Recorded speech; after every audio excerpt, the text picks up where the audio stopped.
This is a strap cutter. This is used for basically just cutting brace material and other falconry related materials. You can adjust this to cut different thicknesses, and it's much easier than using the old method of a straight edge, which is a ruler that you can always use with your X-Acto knife for cutting braces and neck materials. And I also use a quality pair of, these are ginger cutting shears. These are leather shears. They're probably the best. But some of these materials or some of these tools aren't necessary. They're just things that you can add to the list of tools. And last but not least is a good quality hole punch. You want to be precise when punching holes in your braces or any other related materials when the need arises. Next, I would like to talk a little bit about the molds that we will be using, so we will go into that. The hood molds, or blocks as they are called, are the most important other piece of equipment that is needed in making a hood, in that it is what the hood gets its shape from. These molds have been made, hand sculptured over a period of years. I have developed these, and my patterns fit these molds. This is how you get the shape and the contoured fit that my hoods have developed. You cannot make, this is how the hood is molded onto it. It's wet. This is in the drying stage of a hood that is being made. The mold has to be precise in its shape to fit the pattern, as well as how the hood will fit the falcon or hawk's head when it is made.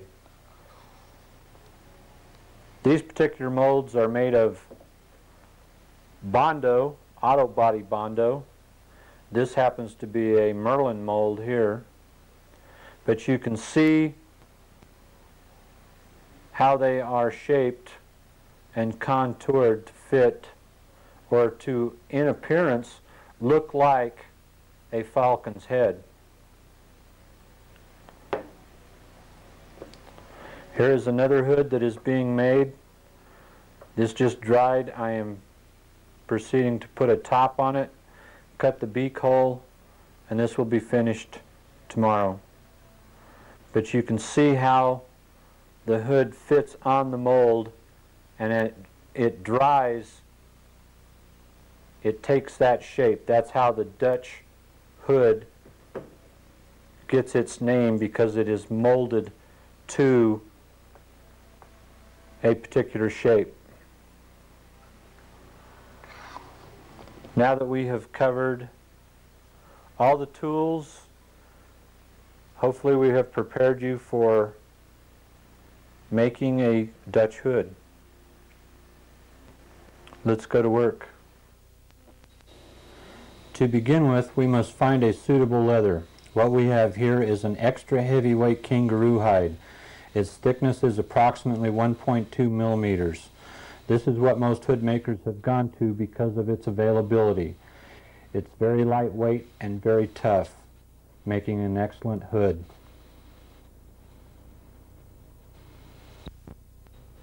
This is a tooling calf hide, 3/4 ounce in weight.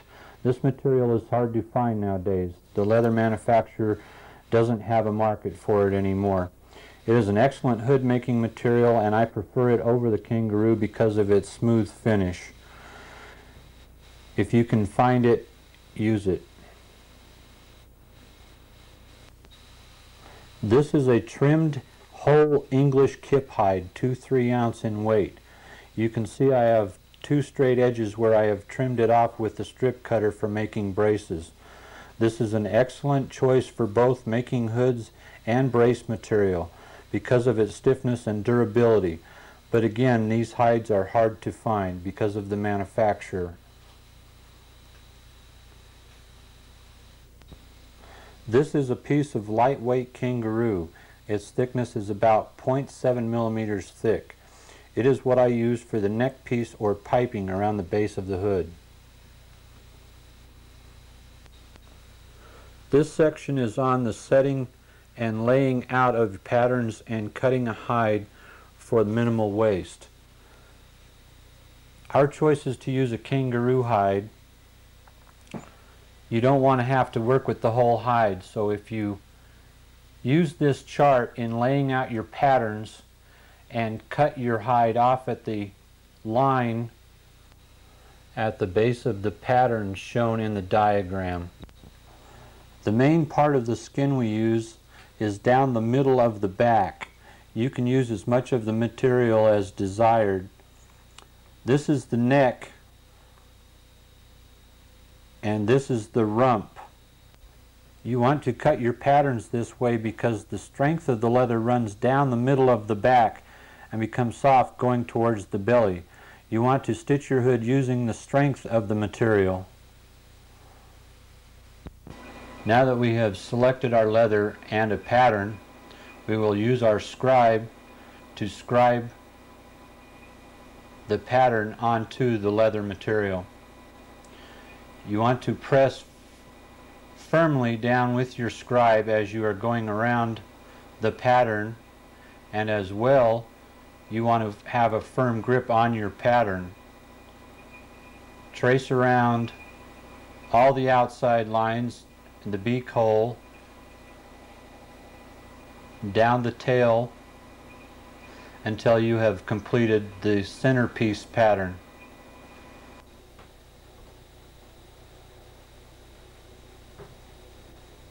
You want to scribe down all the way around your pattern. This does make a mark. You're on dry leather. You want to make sure you get all of the vital areas to be marked.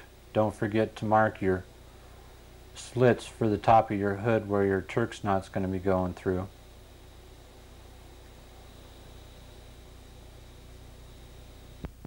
Next, you will want to position your eyepiece pattern and trace around it, again firmly holding on to the pattern so it doesn't move.